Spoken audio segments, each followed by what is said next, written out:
10वीं जमात में पढ़ने वाले सभी स्टूडेंट्स और उनके पेरेंट्स, अस्सलाम वालेकुम। हमारा इंग्लिश का lesson 1.2 N encounter of A special kind ये शुरू था और इसका मतलब ये होता है एन एनकाउंटर यानी मुलाकात ऑफ ए स्पेशल काइंड, एक ख़ास किस्म की मुलाकात। तो यहाँ राइटर की मुलाकात या उसकी मुठभेड़ या उसकी लड़ाई एक मेल लंगूर के साथ हुई है। लंगूर मीन्स बंदर की एक किस्म है। तो हम इसको देख रहे थे। राइटर कहता है, my father was a medical professional working for a private company in Raniganj in waste Bengal.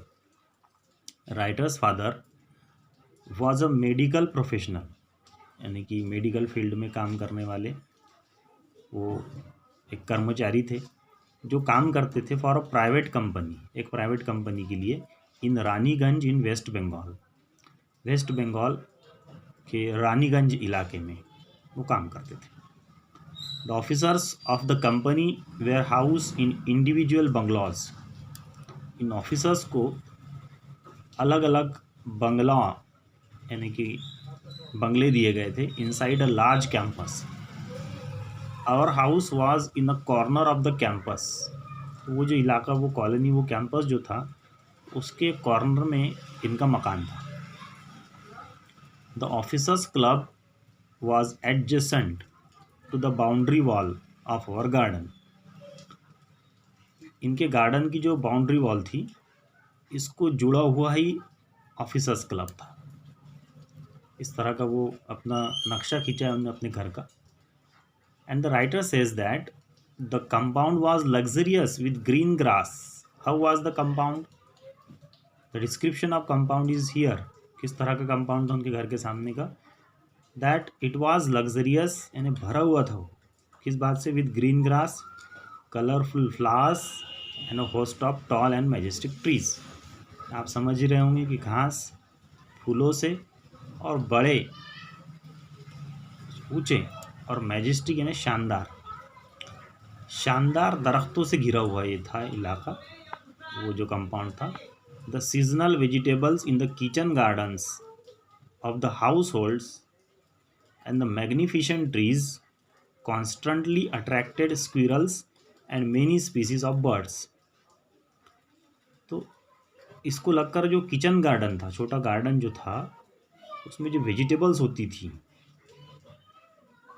और जो ट्रीज़ थी बड़ी बड़ी, उसके वजह से अक्सर वहाँ पर आया करती थी स्क्विरल्स, गिलेरिया and many species of birds, और कई किस्म के परिंदे आते थे। A group of langurs had even made their den in ashvattha tree near by तक कि एक बंदरों का, लंगूर्स का एक ग्रुप भी वहाँ आता था। उन्होंने अपना डेन इन अड्डा या रहने की जगह वहाँ बनाई थी। वहाँ नज़दीक में एक ट्री था, नॉन इंग्लिश वर्ड है ये, हिंदी का वर्ड है, अस्वथा tree.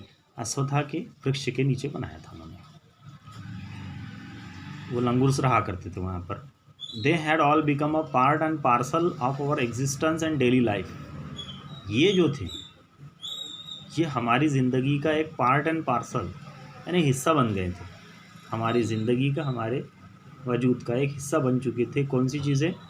Group of langurs, squirrels and birds. रोज़ाना का हमारे लिए मामला था। मगर एक वाक़या यहाँ पर राइटर ने एक वाक़या यहाँ पर दिया है। A small incident on a Saturday afternoon left a profound effect on me. कब हुआ वाक़या? सैटरडे की आफ्टरनून को, दोपहर में वाक़या एक ऐसा हुआ कि जिसने मुझ पर एक ऐसा असर छोड़ा। प्रोफाउंड इफेक्ट, गहरा असर। प्रोफाउंड मीन्स गहरा, गहरा असर छोड़ा मुझ पर।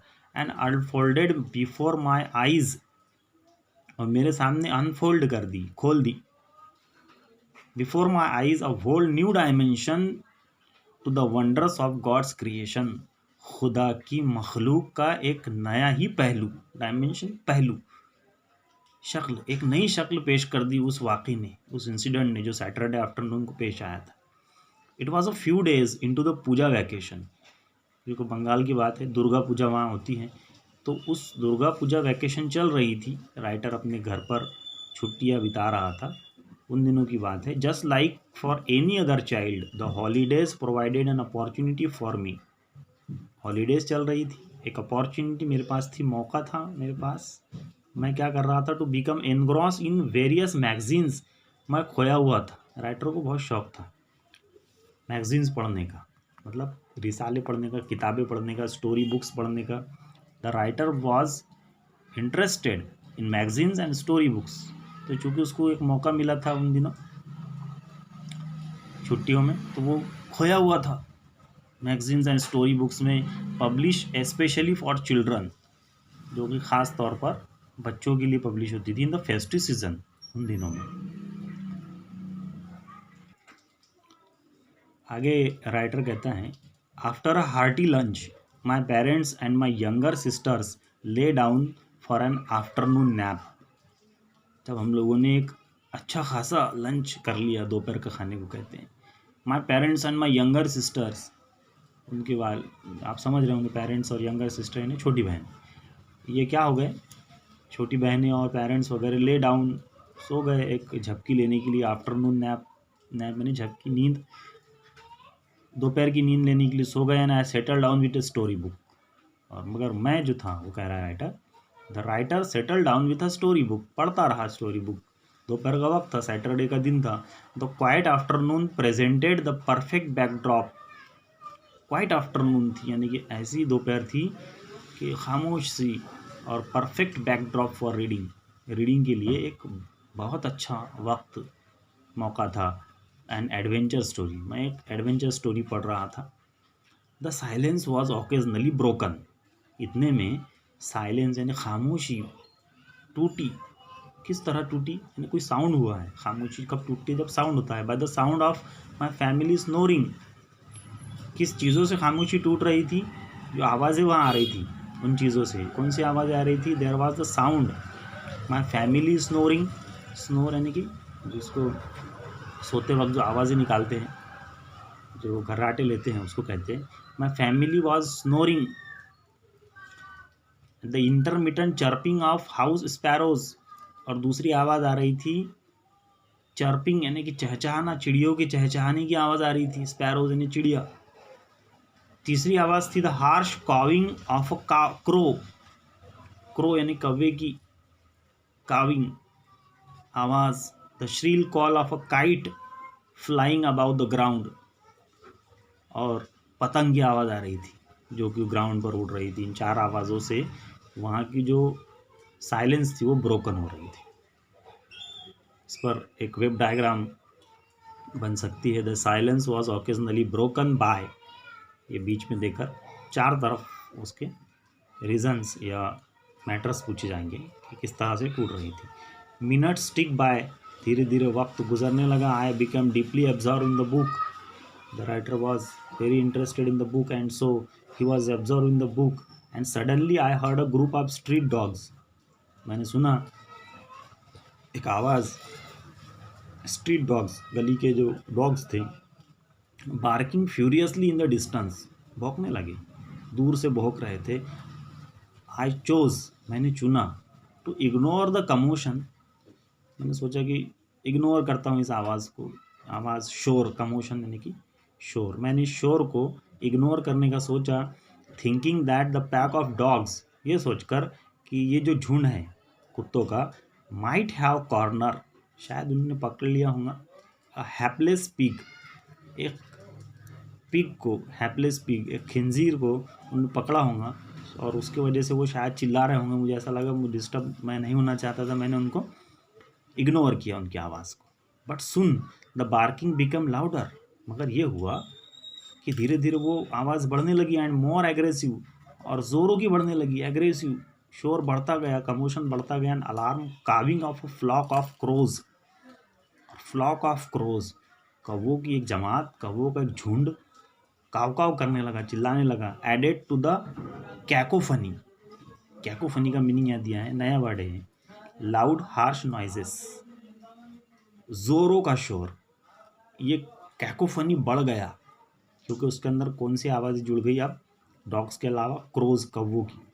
आई also heard the disturbance approaching closer, मैंने देखा कि वो डिस्टर्बेंस करीब करीब आ रहा था। आखिरकार ऐसी क्या बात हुई थी? Curiously got the better of me, leaving the book aside, the writer kept his book aside, बाजू में रख दिया उसने अपना book. I rushed to the veranda, मैं आ गया वरांडा में, to see what was going on, ये देखने के लिए कि क्या चल रहा है। वरांडा नॉन इंग्लिश वर्ड है, बरामदे में आ गया मैं देखने के लिए कि क्या चल रहा है। I glance towards the roof of the club house, मैं क्लब हाउस के छत की तरफ बढ़ा। एंड सॉ समथिंग हॉरिबल, और मैंने जो देखा वो सचमुच में हॉरिबल था, भयानक था। क्या देखा? A big male langur apparently the leader of its group, एक बड़ा सा लंगूर जो शायद उस ग्रुप का लीडर था, was holding a baby langur in his hands, अपने हाथों में एक बेबी लंगूर को पकड़े हुए था, एक छोटे बच्चे को जकड़े हुए था वो लंगूर, यानी कि बंदर था बड़ा सा और एक छोटे बंदर के बच्चे को जकड़ा हुआ था। मर्सीलेसली, और बड़ी बेरहमी से, मर्सी यानी कि रहम, मर्सीलेस बेरहम, और मर्सीलेसली बेरहमी से, बीटिंग इट, उसे काट रहा था, बाइटिंग उसे काट रहा था, ऑल ओवर, उस बच्चे को काट रहा था बड़ा लंगूर, with a definite intent to kill, शायद उसे मारना चाहता था, इस लिहाज से उसे काट रहा था। The helpless mother of the baby, और उस बेबी की जो मदर थी, and the other lesser members of the langur group, और लंगूर ग्रुप के बाकी जो छोटे मेंबर्स थे, were scattered on the roofs, जमा हो चुके थे, बिखर चुके थे छत पर। नज़ारा देखा है राइटर ने। Of the buildings near by watching the baby being killed, नज़ारा देख रहे थे, शायद वो कुछ नहीं कर सकते थे क्योंकि वो बड़ा सा लंगूर था, ये उसे बचा नहीं पा रहे थे। I recall the terrible custom in the animal clan, according to which a dominant male usually does not allow another male baby or adult to survive within its group. I recalled, मुझे याद आया, एक terrible custom, एक उनमें एक रिवाज होता था भयानक, इन द एनिमल क्लैन, मतलब जो एनिमल्स हैं उनके जो ग्रुप हैं, फैमिली जो है, क्लैन यानी फैमिली, उनमें एक रिवाज होता था जिसके मुताबिक according to which a dominant male, जो डोमिनेंट मेल होता था, पावरफुल, ताकतवर, सुपीरियर, डोमिनेंट ताकतवर, जो मेल यानी जो पुरुष जाति का या नर होता था, वो usually does not allow any other male baby, वो किसी और मेल बेबी को, किसी और नर बेबी को या एडल्ट को अपने ग्रुप में ज़िंदा नहीं रहने देता। उनमें एक रिवाज था कि उसमें जो मेल लंगूर होता था वो किसी और मेल लंगूर को, चाहे वो बेबी हो चाहे वो एडल्ट हो, वो रहने नहीं देता था। तो ये उनके बीच एक प्रथा, एक रिवाज था, वो यहाँ पे देखा उसने। आगे जो स्टोरी है वो हम कल के इसमें देखेंगे इंशाल्लाह। यहाँ तक की स्टोरी आप पढ़ लें, तो इसके आगे की पढ़ लें, और इसमें जो मीनिंग्स हैं जो बताए गए हैं उसको लिख लें 1.2 के, और अगर कुछ क्वेश्चंस हम ढूंढ सकते हैं तो ढूंढ लें। और आपको पढ़ाना कैसा लग रहा है, समझ में आ रहा है या नहीं, थोड़ा सा कमेंट कीजिए, क्योंकि इस मामले में किसी कमेंट मुझे अभी तक नहीं आई है। शायद मैं समझा रहा हूँ और आपके समझ में नहीं आ रहा हो, या बिल्कुल ही ख़राब तरीका हो, थोड़ा सा बताइए। अगर अच्छा लग रहा है, समझ में आ रहा है तो मुझे बताइए। यहीं पर आज की क्लास हम ख़त्म करते हैं। कल या जब भी देखेंगे तो इसके आगे का देखेंगे, तो ये भी पढ़ ले और इसके आगे का पढ़ ले। तब तक के लिए अस्सलाम वालेकुम।